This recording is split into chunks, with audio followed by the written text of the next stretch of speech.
Hello everyone, welcome back to line series academy online platform. और आज जो अपने सेशन में हम डिस्कस करने वाले हैं वो आपका ज्योग्राफी। सो बेसिकली इससे पहले हमने अपने ऑलरेडी 2 पार्ट में ज्योग्राफी कवर की है, जहाँ पे हमने पार्ट 1 में आपका जो बेसिक ज्योग्राफी है वहाँ से स्टार्ट किया था। जो बेसिक क्वेश्चंस आपके यूपीएससी के एग्जाम्स में ऑलरेडी आ रखे थे, हमने वहाँ से स्टार्ट किया था, जो कि आपका काफ़ी फैक्चुअल था और डायरेक्ट क्वेश्चन थे। ओके, अब उसके बाद जो हमने फिर सेकंड पार्ट में किया था, वहाँ पे हमने एनसीईआरटी को बेस मान के अपना सेशन कवर किया था, जहाँ पे जो आपका क्वेश्चंस का बेस था आपका वो था आपका क्लास 7th और क्लास 8th की एनसीईआरटी। अब जो आगे हम पार्ट 3 में आपका कवर करने वाले हैं वो है आपका जो यूपीएससी के आपके क्वेश्चंस होंगे, हम उन्हें कवर करेंगे। तो अब जो आपका क्वेश्चंस का लेवल होगा वो आपको थोड़ा ऊपर दिखेगा। यहाँ पे आपको थोड़ा रुक के, थोड़ा ठहर के अपना दिमाग लगाना होगा। दिमाग इन द सेंस, अब यहाँ पे लॉजिक लगेंगे। अब यहाँ पे आपको फैक्चुअल कम दिखेगा, लॉजिकल ज़्यादा दिखेगा। सो क्वेश्चंस को अच्छे से पढ़िएगा, अच्छे से अटेम्प्ट करिएगा। ओके, और आई होप आप लोग अभी तक जैसे परफॉर्म करते आए हैं आप लोग वैसे ही परफॉर्म करेंगे और अच्छे मार्क्स लेके आएंगे। नो मैटर कितने मार्क्स आएँ, बट आप लोग परफॉर्म ज़रूर कर रहे हैं इसमें, तो दैट्स वेरी मोटिवेटिंग। सो चलिए सेशन स्टार्ट करते हैं पहले क्वेश्चन के साथ। What causes a wind to deflect towards left in southern hemisphere? किस वजह से आपका सदर्न हेमिस्फीयर में जो डिफ्लेक्शन होता है वो आपका लेफ्ट की तरफ होता है? पहला है टेम्परेचर, दूसरा है मैग्नेटिक फील्ड, तीसरा है rotation of earth and the last is pressure. So आपको बताना है कि सदर्न हेमिस्फीयर में जो डिफ्लेक्शन होता है वो इन चारों में से किसकी वजह से होता है। ओके, सो इसका आंसर देखते हैं क्या होगा। आई होप आप लोगों ने अब कमेंट सेक्शन में आंसर टाइप कर दिया हो। इसका आंसर होगा आपका सी, विच मीन्स आपका जो रोटेशन ऑफ अर्थ है उस वजह से आपका क्या होता है, डिफ्लेक्शन हो रहा है सदर्न हेमिस्फीयर में। तो अब इसको फिगर में देख लेते हैं। ये रही आपकी इक्वेटर, जैसे कि आपको दिख रहा है। ओके, सो इक्वेटर के ऊपर वाला जो नॉर्दर्न साइड में है नॉर्दर्न हेमिस्फीयर कहा जाएगा, जो सदर्न साइड में है सदर्न हेमिस्फीयर कहा जाएगा। ये जो आपको दिख रहा है ये एरो बना हुआ, ये आपका अर्थ का रोटेशन शो कर रहा है। 2 चीज़ें होती हैं, एक होता है आपका रेवोल्यूशन, एक होता है आपका रोटेशन। ठीक है, तो रिवॉल्व किसके अराउंड करती है? सन जो है वो पूरी आपकी अर्थ जो है वो पूरी आपकी सन के अराउंड रिवॉल्व करती है। ओके, वहीं जो रोटेशन होता है वो अपनी एक्सिस में अर्थ रोटेट करती है। सो ये अपनी एक्सिस में अर्थ रोटेट कर रही है। सो जो आपका अब जैसे अर्थ रोटेट कर रही है, ओके, तो अब जो यहाँ पे जो विंड्स बह रही होंगी, ठीक, ऊपर नीचे सदर्न हेमिस्फीयर नॉर्दर्न हेमिस्फीयर में, क्योंकि उस रोटेशन की वजह से उन विंड्स के मूवमेंट, एक तो विंड्स का अपना मूवमेंट होगा, ठीक है, प्लस यहाँ पे क्या होगा, क्योंकि वो रोटेशन की वजह से उन पर कुछ इफेक्ट पड़ेगा, तो उन विंड्स का क्या होता है, डिफ्लेक्शन होना स्टार्ट होता है। तो आपका जो नॉर्दर्न हेमिस्फीयर होगा वहाँ पे आपके राइट की तरफ डिफ्लेक्ट करती हैं, और जो सदर्न हेमिस्फीयर होता है वहाँ पे आपका लेफ्ट की तरफ को डिफ्लेक्ट करती हैं विंड्स, क्योंकि आपका जो है अर्थ के रोटेशन का इस पर आपका इफेक्ट पड़ रहा है। ठीक, If there were no Himalayan range, what would have been the most likely geographical impact on India? क्या होगा आपका इम्पैक्ट इंडिया पे अगर वहाँ पे कोई हिमालयन रेंज ना हो? Much of the country would experience cold wave from Siberia. Indo-Gangetic plain would be devoid of such extensive alluvial soil. Pattern of monsoon would be different from what it is at present.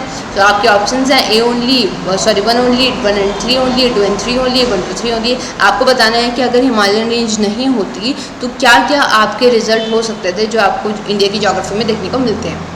Again ये आपका logical question है, अगर आपने पढ़ा होगा तो ये बहुत बेसिक है, एनसीईआरटी बेस है। ओके, जब हिमालय के डिविजन्स पढ़ते हैं, ओके, तो वहाँ पे हमें एक चीज़ें पता चलती हैं कि किस तरीके से हिमालयन रेंजेस का रोल है।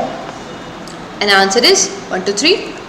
ये आप एक ब्यूटीफुल सीनरी है जो आपकी हिमालय रेंज की है।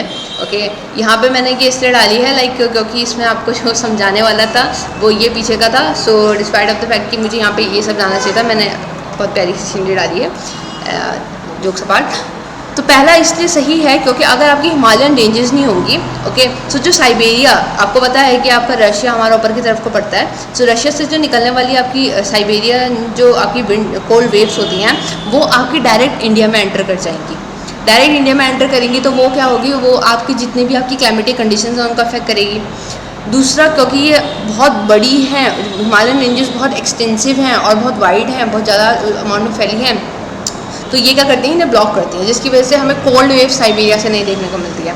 तो पहला इससे ठीक हो जाता है। दूसरा, जो आपका इंडो-गैंजेटिक प्लेन में आपका एक्सटेंसिव एलुवियल सॉइल है, हम उससे भी डिवॉइड हो जाते हैं। तीसरा, इंडिया का जो मानसून पैटर्न है, ओके, सो उसमें भी इसका काफ़ी असर पड़ता है, क्योंकि हिमालयन रेंज जो है आप जब पढ़ते भी होंगे कि आपका जिस तरीके से मान लीजिए ये आपका नीचे है, ओके, सो जैसे आपका रेंजेस में बहुत बेसिक, और ये बहुत बेसिक वो बता रही हूँ इसमें। ओके, वैसे इसके पीछे बहुत ज़्यादा आपके मैकेनिज्म होता है। सो मान लीजिए अगर ऐसे भी आपकी यहाँ से ये आपका अरेबियन सी है, ये आपका बे ऑफ बंगाल है, ठीक है, ये आपका अरेबियन सी हो गया, ये आपका बे ऑफ बंगाल हो गया, ठीक। अब यहाँ से मान लो ये आपका जो मॉइस्चर कैरिंग विंड्स होगी, अगर वो मानो इस तरफ आ रही है, नॉर्थ की तरफ को आ रही है, और अगर यहाँ पे हिमालयन रेंजेस हमें नहीं मिलती हैं, सो ये आगे ट्रैवल कर जाएंगे। इसकी वजह से क्या होगा कि जो बारिश इस एरिया में होनी है वो बारिश नहीं हो पाएगी। ये बहुत जनरल चीज़ बता रही हूँ मैं, इनके पीछे बहुत मैकेनिज्म होता है। ओके, सो इस तरीके से आपका इससे भी हम वंचित रह जाते हैं। नेक्स्ट क्वेश्चन देखते हैं। The latitude that passes through Sikkim also passes through, आपको बताना है जो लैटिट्यूड सिक्किम से पास होता है वो और कहाँ से होता है। राजस्थान, पंजाब, हिमाचल प्रदेश, जम्मू कश्मीर। ये आपका थोड़ा लॉजिकल क्वेश्चन है। Logical question in the sense आपको लैटिट्यूड और लॉन्गिट्यूड के बीच में डिफरेंस पता होना चाहिए। ओके, और आपको ना इन एरियाज़ की जो आपकी ज्योग्राफी है वो काफ़ी हद तक क्लियर होनी चाहिए, तो आप इसका आंसर ईजिली दे सकते हैं। And your answer is a, Rajasthan. ये देखिए, ये होता है आपका लैटिट्यूड। जो आपका हॉरिजॉन्टल में होता है वो आपका लैटिट्यूड होता है, जो आपका वर्टिकल में होता है ये आपका लॉन्गिट्यूड होता है। ओके, वर्टिकल में इन द सेंस जो पोल्स को एक तरीके से जोड़ रहे हैं। तो ये आपका राजस्थान से पास हो रहा है, ये आपका हरियाणा से पास हो रहा है, उत्तर प्रदेश से हो रहा है, सिक्किम से हो रहा है। फिर आगे अगर हम यहाँ पे देखें तो आपको अरुणाचल प्रदेश से भी होता हुआ दिख रहा है, थोड़ा असम से भी दिख रहा है, ठीक। तो जब हम इनके कंपेरिजन में बढ़ते क्योंकि ऑप्शन में आपका राजस्थान था तो राजस्थान आंसर है। Consider the following statement on the planet earth fresh water available for the use amounts to about less than 1% of total water found. Of total fresh water found on the planet Earth, 95% is bound up in the polar ice cap and glaciers. आपको correct बताना है, 1 only, 2 only, both, 1 2, neither 1 nor 2, and your answer is both, which means आपके दोनों statement सही हैं। ये तो बहुत बेसिक है, जब हम ज्योग्राफी स्टार्ट करते हैं ना तो यही चीज़ें पढ़ते हैं। एनसीईआरटी में भी ये दे रखा है कि जो आपका फ्रेश वाटर है बहुत कम, लेस देन 1% में हमारे फ्रेश वाटर अवेलेबल है, और most of the fresh water का है ना जो आपका वो आपकी जो पोलर आइस कैप्स हैं और ग्लेशियर्स हैं वहाँ पे आपका स्टोर हो रखा है, ठीक। When you travel in certain parts of India, you will notice red soil. What is the main reason for this color? आपको बताना है कि रेड सॉइल का जो कलर है रेड क्यों है। Abundance of magnesium, accumulated humus, presence of ferric oxide, या फिर आपका एबंडेंस ऑफ फॉस्फेट। तो आपको बताना है कि रेड सॉइल का कलर जो है वो रेड क्यों है, नाम ही उसका रेड सॉइल क्यों पड़ा है। इसका आंसर होगा आपका सी, विच मीन्स आपका presence of ferric oxide. Ferric in the sense आपका जहाँ पे फेरिक होता है ये आपका आयरन से रिलेट करता है, और आपका आयरन की वजह से ही जो आपका होता है रेड कलर आपका इस सॉइल को मिलता है। सो क्योंकि उस सॉइल में आपका फेरिक ऑक्साइड की प्रेजेंस होती है इसलिए उसका कलर रेड होता है, इसलिए उसका नाम ही आपका रेड सॉइल पड़ जाता है। Which one of the following can come across if one travels through the state of Malacca? अगर आप स्टेट ऑफ मलक्का से ट्रैवल कर रहे हैं तो आप कहाँ पहुँचेंगे पहले?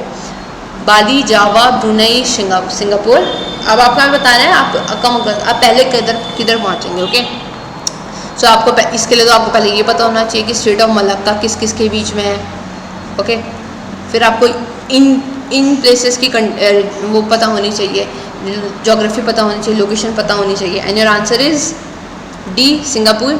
अब ये देखिए, ये रहा आपका मलेशिया, ये रहा आपका इंडोनेशिया, ठीक है। यहाँ पे आपको दिख रहा है स्टेट ऑफ मलक्का। अब हम स्टेट ऑफ मलक्का से अगर ट्रैवल कर रहे हैं तो सबसे पहले हमें यहाँ पे हमें जो दिखेगा आइलैंड टाइप का, ये है आपका Singapore.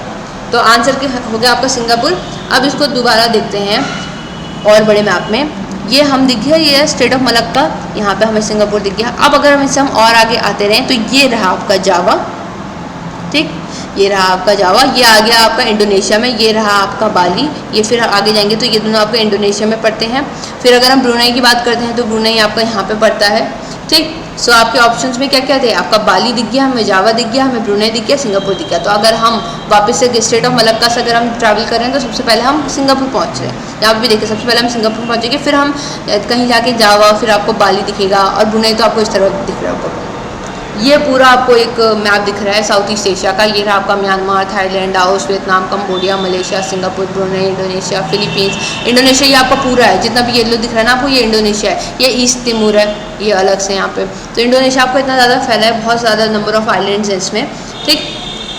With reference to river Luni, which among the following is correct? It flows into Gulf of Khambat, it flows into Gulf of Kutch, it flows into Pakistan and merges the tributary of Indus. It is lost in the marshy land of Run of Kutch. और आपका answer होगा इसमें D. तो basically आपकी जो river Luni है ना, ये क्या होती है, ये आपकी फ्लो तो करती है, लेकिन ये आपकी जो रन ऑफ कच्छ जो आपका गुजरात में पड़ता है, ओके, वहाँ पे जाके ये लॉस्ट हो जाती है, ठीक।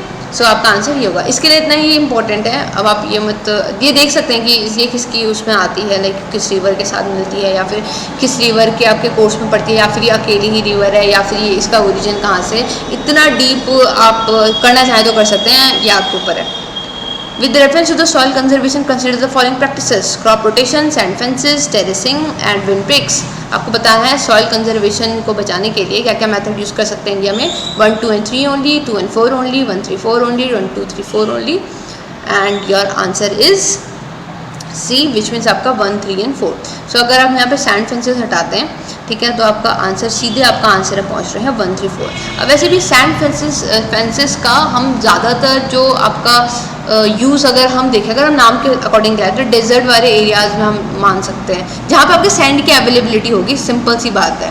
Okay, in India which type of forest among the following occupies largest area? Mountain wet temperate forest, sub tropical dry evergreen forest, tropical moist deciduous forest, tropical wet evergreen forest. आपको बताना है कौन सा largest area occupy करता है, and your answer will be C, tropical moist deciduous forest. ये देखिए, ये आपका मैप है जहाँ पे आपको बता रखा है। तो जो आपका डार्क ग्रीन है ट्रॉपिकल एवरग्रीन फॉरेस्ट की बात करिए, सो ये देखिए इतना एरिया आपका ट्रॉपिकल एवरग्रीन फॉरेस्ट में कवर होता है। उसके बाद आपका आता है ट्रॉपिकल डेसिडियस फॉरेस्ट, जो कि आपका लाइट ब्लू में है, दिस वन। ठीक, सो आपका ऑप्शन में ट्रॉपिकल डेसिडियस था, नहीं आपका ट्रॉपिकल मॉइस्ट डेसिडियस था। हाँ, उसी का सब पार्ट है, इसलिए आपका आंसर भी यही है। माउंटेन फॉरेस्ट देखिए आपका कितना दिख रहा है, ये आपका कम है। ठीक, फिर हमारा मैनग्रोव आता है, ये आपको बस ये मैनग्रोव इधर ही जगह पे दिखेगा, क्योंकि मैनग्रोव आपके वहीं पे दिखेंगे जहाँ पे आपके ओशन के साथ आपका रिलेशन दिख रहा है। और लास्ट है ट्रॉपिकल थॉर्न फॉरेस्ट, ये इधर इस एरिया में हो गया। सो आपका जो आंसर था वो था tropical moist deciduous forest. Last question आज का, the boundaries of national park are defined as legislation by legislation. A biosphere reserve is declared to conserve few species of flora and fauna. In wildlife sanctuary, limited biotic interference is permitted, and your options are 1 only, 2 and 3 only, 1 and 3 only, 1, 2, 3, and your answer will be C, आपका 1 और 3 सही है। तो पहला national parks की boundaries को define करने के लिए लेजिस्लेशन चाहिए होता है, ठीक है।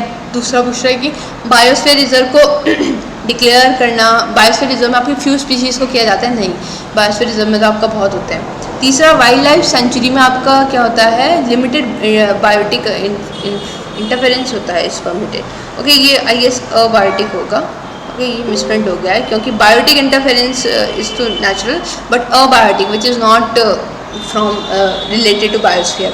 सो अबायोटिक इंटरफेरेंस यहाँ पे आपका परमिटेड होगा, तो ये आपका फिर आपका आंसर 1 और 3 होगा। Okay, so with this let's conclude today's session. I hope आप लोगों ने अच्छे से परफॉर्म किया होगा। सो अपने फाइनल स्कोर लिखना मत भूलिएगा, 10 में से आपके कितने मार्क्स आए। थैंक यू सो मच, मिलते हैं नेक्स्ट सेशन में।